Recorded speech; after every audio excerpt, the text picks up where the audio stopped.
Basicamente, a gente vai ver duas grandezas, né? Que é a densidade e a pressão. Então, a gente vai trabalhar aí com densidade e pressão, que vão ser os dois conceitos que a gente vai ver inicialmente, e desses conceitos a gente vai construir os outros e fazer as aplicações necessárias aos fluidos. Então, é o seguinte, existe uma diferença entre densidade e massa específica. Apesar de ambas serem razão entre massa e volume, quando a gente falar de densidade, a gente vai estar falando ali, basicamente, de nível de concentração de massa de uma substância em um determinado volume. Né? A ideia de densidade ela é aplicada para um corpo como um todo. E a gente utiliza a definição de massa específica quando se faz referência a uma substância. Então, a gente está falando normalmente de densidade de um corpo e massa específica de uma substância. Apesar da gente usar ali, ó, a razão, né, esse mi que a gente usa como densidade, como massa específica e o d como densidade, ambos serão a razão entre a massa e o volume. Só que eles só vão ser iguais quando a gente pegar um corpo, né, que tem ali uma substância que seja maciça e homogênea. Então, a gente vai pegar a densidade absoluta dessa substância que constitui esse material. E esses valores só são iguais quando a gente tiver um corpo maciço e homogêneo.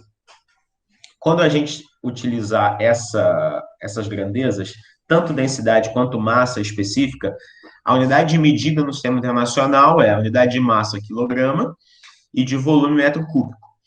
Essa relação de baixo aí, você saber essas informações ali de conversões, às vezes ajuda na hora de resolver uma questão, principalmente nessa parte de hidrostática, que tem muita relação de trocar unidades de medida. Então, por exemplo, 1 grama por centímetro cúbico.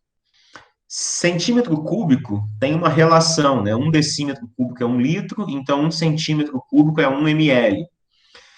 E 1 grama, se eu converter para quilograma, eu divido por 1.000, e se eu dividir ali 1 ml para passar para litro, também eu divido por 1.000, ou seja, 1 grama por centímetro cúbico é a mesma coisa que 1 quilo por litro. E se eu quiser passar esse litro para metro cúbico, então eu vou dividir ali por 1.000, ou seja, vai ficar 10 a terceira, né, 1.000 quilos por metro cúbico. Aí, se eu tiver que fazer lá as unidades de converter lá de quilômetro cúbico, hectômetro cúbico, decâmetro cúbico, é a mesma ideia, tá? É a mesma relação. Mas, assim, às vezes saber essas informações aqui vão ajudar. Mas se eu não souber, tudo bem. Só vai adiantar o processo. Mas a ideia daqui é o seguinte: quando a gente pegar uma amostra de uma substância, então a gente vai estar ali normalmente definindo a massa específica. Quando eu pegar um corpo, então esse corpo eu vou estar vendo a densidade. Então essa é a grande diferença.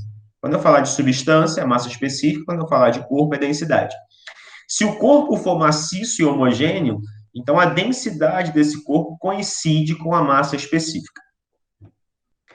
É isso, não tem muito mais diferença em relação a essas grandezas.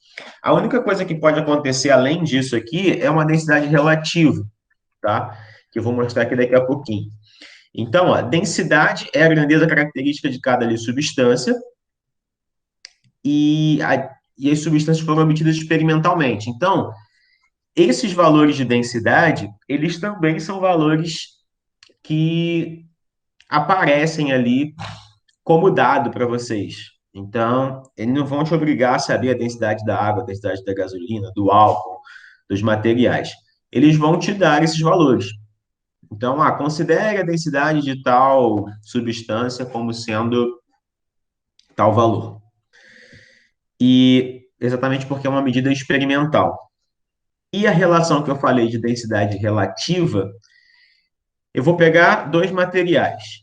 E a densidade relativa, na verdade, é a razão entre as densidades.